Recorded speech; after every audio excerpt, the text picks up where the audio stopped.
ମୁଁ Rajashree Sahu, block agriculture officer, Tangichoudwar block.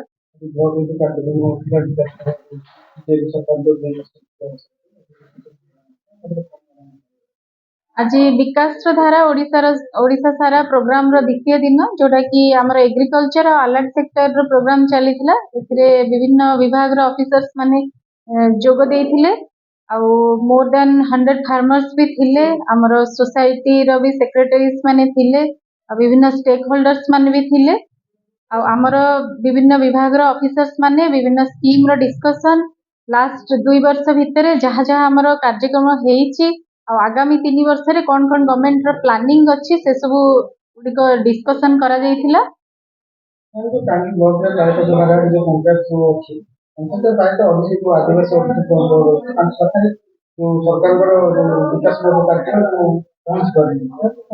हाँ से गुडिक विभिन्न पंचायत रे वर्तमान आमर गोटे मास हैला अवेयरनेस प्रोग्राम चली खेत बचाओ अभियान धरती माता बचाओ अभियान फर्टिलाइजर कंजप्शन उपरे आमर अवेयरनेस मीटिंग चलची फार्मर रजिस्ट्रेशन उपरे सबु पंचायत रे विभिन्न विलेज गुड़ाकर भी प्रोग्राम अवेयरनेस प्रोग्राम चली सबु आदिवासी लोक हरिजन लोक निहाती भाव में ये उपकृत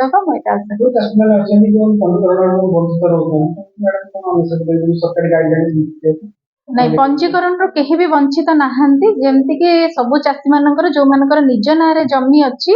से माने पंजीकृत हेई परिबे जो मानकर निज नारे जमी नाही से माने कलम टू डाटा माध्यम रे आरआई ऑफिस रे जाई कि करि परिबे निज नारे जमी आसीबा परे से माने मध्ये पंजीकृत हेई परिबे। धनेश्वर नायक कृषक मोर्चा सभापति कटक जिला ग्रामीण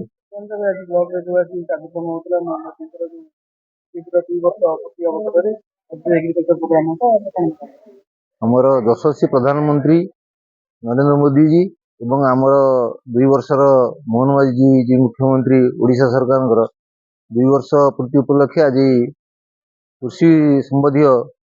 ब्लॉक स्तर रे ब्लॉक स्तर कार्यक्रम करा आमर समस्त 4टी डिपार्टमेंट कृषि हॉर्टिकल्चर मत्स्य गोपालन 4टी डिपार्टमेंट रो मुख्य माने उपस्थिति रही सरकार विभिन्न जनहितकारी योजना योजना विषय कही तथा विभिन्न बेनिफिशियरी माने किभली भाव में सरकार योजना नहीं आगे बढ़ी से विषय मतामत रखी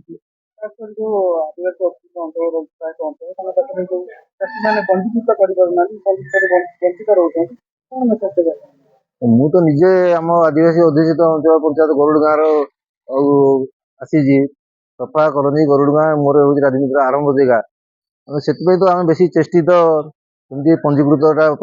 मुझे आम सोसाइटी सेक्रेटरी मानक निर्देश देजे समस्त चाषी पंजीकृत करेंगे आम कृषि जो अच्छा पे कृषक साथी भी कही विशेषकर आम जो जंगल आम भी आज शुणिलु आमर हाथी उपद्रव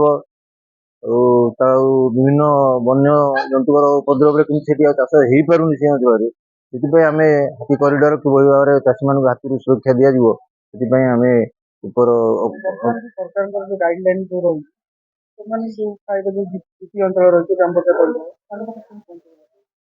तो आमर सेटा आज आमर से मुझे आईन समस्त अधिकारी को कहली काली कागज कलम सब्सिडी गले देदेले आम टार्गेट पूरण करदे हेनी वास्तव में आम योजना गोटे लोक तुम्हें निहाती 2टा हो 4टा लोक पंचायत देखा जाए मैंने सरकार योजना निजे स्वावलम्बी होती वास्तवतार देखा आउ कागज कलम से न वास्तव देखा ये आज मो अभिभाषण स्पेसिफिक कर मुझे सुकांत चरण विश्वास घर भगतपुर पंचायत कन्हैपुर पंचायत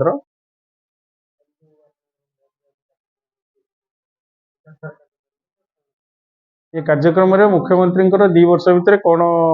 सब आग को जाइए कौन कौन लोक मान सुविधा पाई कौ कौ चाषी मैंने कि सुविधा पाई गोटे हूँ मत्स्यजीवी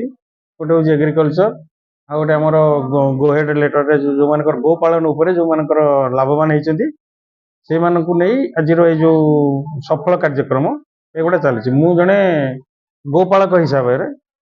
जड़े गोपालन भल चाषी हिसाब से मत ये कर बर्तमान 13टी गाई रखी आंध्र सब गाई मगेची एवं ओडिशार सर्वप्रथम ओडिशा प्रोडक्ट बाछुरी हूँ मोर 30,16,000 ଗାଈ ଆସିଛନ୍ତି। ତା ଭିତରୁ ପ୍ରଥମ ମୁଁ ହେଉଛି ଓଡ଼ିଶାର ପ୍ରଥମ ବାଛୁରୀ ପ୍ରଡ଼କ୍ଟ। ସମସ୍ତଙ୍କୁ ମୁଁ ମେସେଜ ଦେଉଛି, ସେମାନେ ଯେଉଁ ଗୋଲ୍ଡ ଲେଟରରେ ଆଣୁଛନ୍ତି କି କାମଧେନୁ ଯୋଜନା ଗାଈ ଆଣୁଛନ୍ତି କି ଯେକୌଣସି ଗାଈ ବି ରଖୁଛନ୍ତି, ତାର ପ୍ରପର ସେବା କରନ୍ତୁ, ପ୍ରପର ସେମାନଙ୍କୁ ପ୍ରପର ଖାଦ୍ୟ ଦିଅନ୍ତୁ। ଇଆଡ଼ୁ ସିଆଡ଼ୁ ଖାଦ୍ୟ ନ ଦେଇକିରି ଆଜି କାହା ଗାଈ ମରିଯାଉଛି, କାହା ଗାଈ ପେଟ କଣ ହେଇଯାଉଛି, ଭଲ ମନ୍ଦ ହେଇଯାଉଛି। ଏବଂ ତା ସହିତ ଯେଉଁମାନେ ଆମର ଅଛନ୍ତି ସବୁ ଭେଟେନାରୀ ଡକ୍ଟର ଅଛନ୍ତି ଭଲ, ତାଙ୍କ ସହିତ ଯୋଗାଯୋଗ ରଖନ୍ତୁ ସବୁବେଳେ। ତାହେଲେ ସେ ଗାଈର ଇନ୍ସୁରାନ୍ସଟା ଅଲରେଡ଼ି କମ୍ପ୍ଲିଟ୍ ହେଇଯାଇଥିଲା। ସେ ଚାଷୀ ଜଣ ପ୍ରମୋଦ କୁମାର ଜେଟ, ତୁଳସୀପୁର ଗରୁଡ଼ ଗାଁ ପଞ୍ଚାୟତ।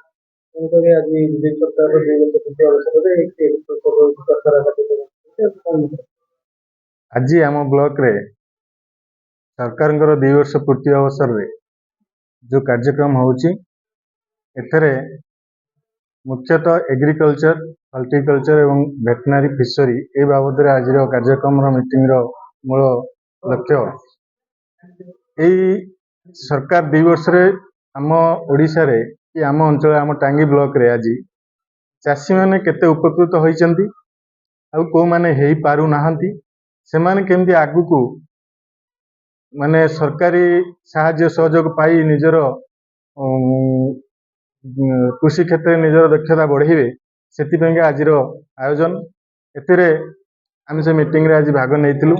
ସେ ମିଟିଂରେ ଆମେ ଦେଖିଲୁ ଯାହା ଆମ ବ୍ଲକରେ ବହୁତ ଚାଷୀ ସଫଳ ହେଇଛନ୍ତି। ଏଗ୍ରିକଲଚର ଠାରୁ ଆରମ୍ଭ କରି ଆମର ହର୍ଟିକଲଚର ହଉ, ଭେଟେନାରୀ ହଉ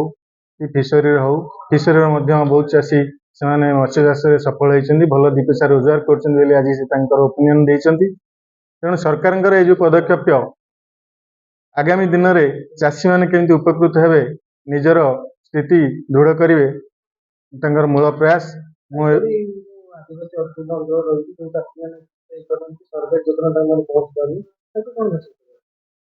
ସରକାରୀ ଯୋଜନା ଯେଉଁମାନଙ୍କ ପାଖରେ ପହଞ୍ଚି ପାରୁନି, ଯେଉଁମାନେ ସରକାରଙ୍କର ଗାଇଡ଼ଲାଇନ୍ ଅନୁସାରେ ଯାହା ଅଛି,